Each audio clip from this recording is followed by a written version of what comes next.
Math Guidance channel. Today we are going to do a topic of multiplication of fractions. Let's begin. Okay, before we start multiplication of fraction, let's do a little recap on addition and subtraction of fractions.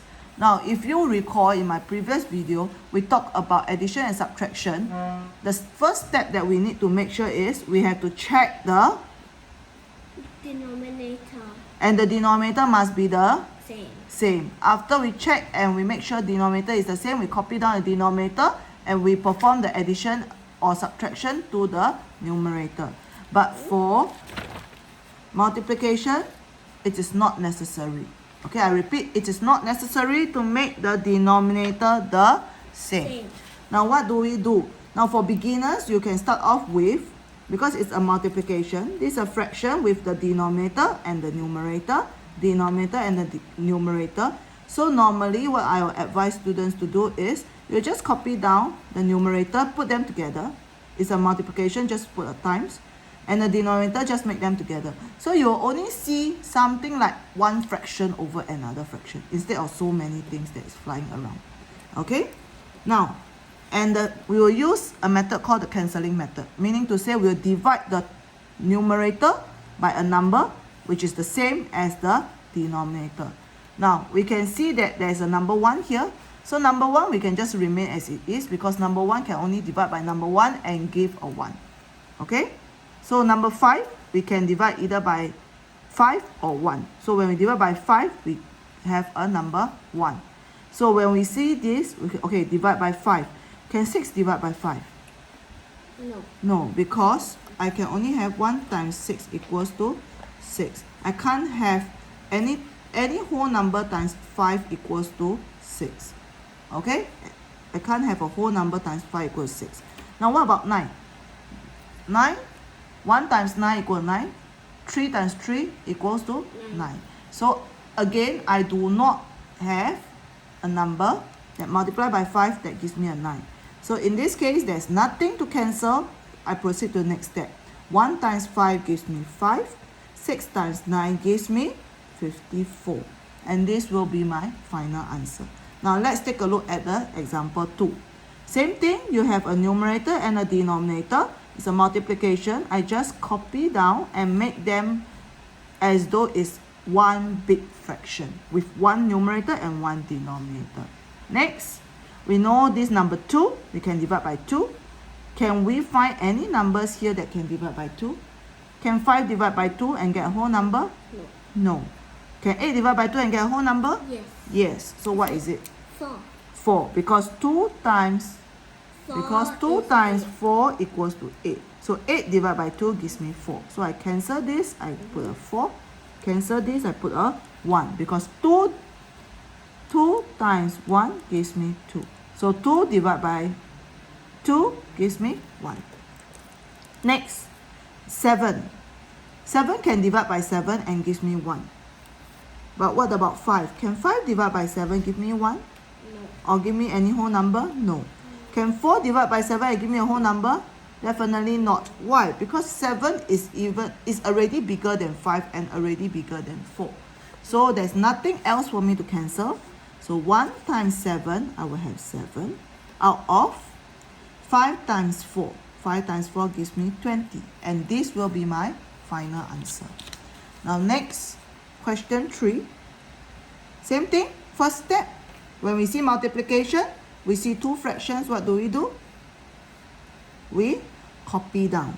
So the numerator will be 6 times 2 and the denominator will be 7 times 9. 7 times 9. Now next we check. Oh, there's a 2 here. Can we divide by 2 here? No.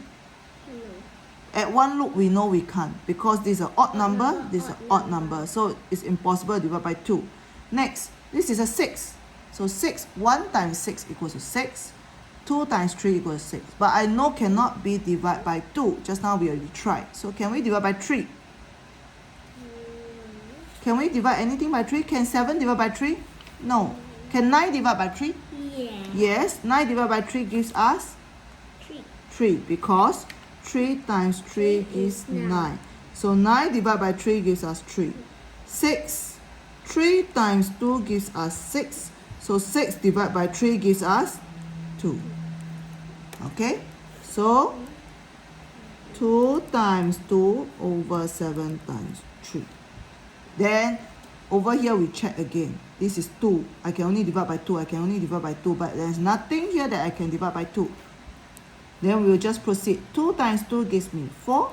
7 times 3 gives me 21. And this will be your final answer. Okay? Now next. Oh, we meet a situation here. This is a fraction. This is a whole number.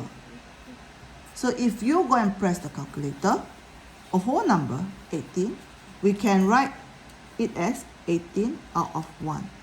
It will still be 18. Okay? We press 57 out of 1. It is still 57. Understand? So, if there is no denominator, we just put over 1. Okay? You will not change the value of 18. Because what this means is, this is one, for example, this is one pizza. And I have 18 pizzas. So, this is one whole pizza, and I have 18 of them. Okay? So, total 18. Now, so when we have a numerator and a denominator, it will look something similar to this. And what is the first step? We will copy down. So what should we write? 18 times 5 and 1 times 6. Very good. So we actually put the numerator down and the denominator. So now we only have one numerator here and one denominator here. Okay? So we'll check. 18, how to get 18? I have 1 times 18. I have 2 times 9. I have 3 times 6. Yes or no? Do we see something? Do I see something here? And something that is similar below? 3 times 3 times 6. I see a 6. Yes or no? I see a 6. Can I divide by 6 here? 6 divided by 6, I have 1. 18 divided by 6. 18 divided by 6. What do I get? 3 times 6 equals to 18. So 18 divided by 6, I get 3. Now, then I will copy down 1 times 1. Oh, this is both of the denominator here is 1, correct or not? So 1, there's nothing else to cancel because it's the lowest. So 1 times 1 is 1. 3 times 5. What is 3 times 5? 15. 15 because it's 3 groups of 5. 15 out of 1. Do you remember here? 18, initially it was 18. We added a over 1. Okay? And now when we have an over 1, what can we write down then? Can we go back to this stage? Now we have, so just now is from this, we change to this. Now we are here and we want to change back to here.